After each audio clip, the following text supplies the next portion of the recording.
First నేను ఎంత మొండోడినో చెప్తాను. అంటే నేను వేరే వాళ్ళ ఎగ్జాంపుల్స్ చెప్పి అవి అథెంటిక్గా ఉండొచ్చు ఉండకపోవచ్చు, అందుకు నా ఎగ్జాంపుల్సే నేను చెప్తాను. Please don't take me wrong. చిన్నప్పుడు 6 ఏళ్ళు ఆ ఏజ్లో మామూలుగా నాకు ఎలా ఉండేదంటే, మేము మంచం మీద పడుకుని అలాగా స్మెల్ వచ్చేది, టీ స్మెల్ అలా ముక్కుకి తగలగానే కళ్ళు ఓపెన్ చేయకుండానే మంచం దిగి అలా బొగ్గులు పోయి దగ్గరికి వెళ్ళి అక్కడ కూర్చుని కళ్ళు ఓపెన్ చేసి టీ చూసేవాడిని.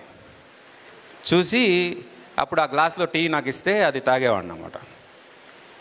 మా అమ్మ వాళ్ళ తాతగారు ఇది చూసి, వీడు అంటే మా ముగ్గురు బ్రదర్స్ అలాగే ఉండేవాళ్ళం, మా ముగ్గురు బ్రదర్స్ పిలిచి, టీ తాగడం మానేయండిరా, మీకు నెలకు 10 రూపాయలు ఇస్తానన్నారు మా తాతగారు. డన్ అన్న. ఆ రోజు నేను ఫస్ట్ మంత్ 10 రూపాయలు ఇచ్చారు, ఆ తర్వాత ఇప్పటి వరకు ఇవ్వలేదు ఆయన. నేను ఇప్పటి వరకు తాగలేదు. ఆ రోజు తీసుకున్న డెసిషన్ అంటే at the age of 6 I took that call and till now I have not taken tea. అందుకనే రాగానే మేము టీ ఆఫర్ చేశాను సార్ మీకు. అయినా నేను నో అన్నాను, ఇప్పుడు కూడా కంటిన్యూ చేస్తున్నా అది. అలాగే నేను కరెక్ట్గా 16-17 ఇయర్స్ ఇంటర్మీడియట్ చదివే టైంకి బైక్ నేర్చుకోవాలనే ఉత్సాహం వచ్చింది. ఆ బైక్ కోసం నేను మా నాన్నగారికి తెలియకుండా బైక్ తీసి నేర్చుకునే ప్రయత్నం చేశా. అదే టైంలో మా నాన్నగారు వచ్చి చూశారు. చూసి అయ్యప్ప మాల్లో ఉన్నారు ఆయన తిట్టారు.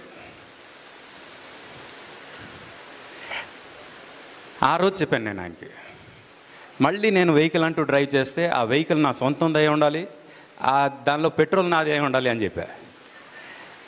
కానీ నేను ఫస్ట్ కొన్న వెహికలే స్కోడా కారు. ఆ స్కోడా కార్తో డ్రైవింగ్ నేర్చుకుంటే యాక్సిడెంట్లు అవుతాయని నేను ఇప్పటివరకు డ్రైవింగ్ చేయలేదు. ఆ రోజు నేను తీసుకున్న నిర్ణయం, ఈ రోజు వరకు నేను డ్రైవింగ్ చేయకుండా ఆగిపోయాను.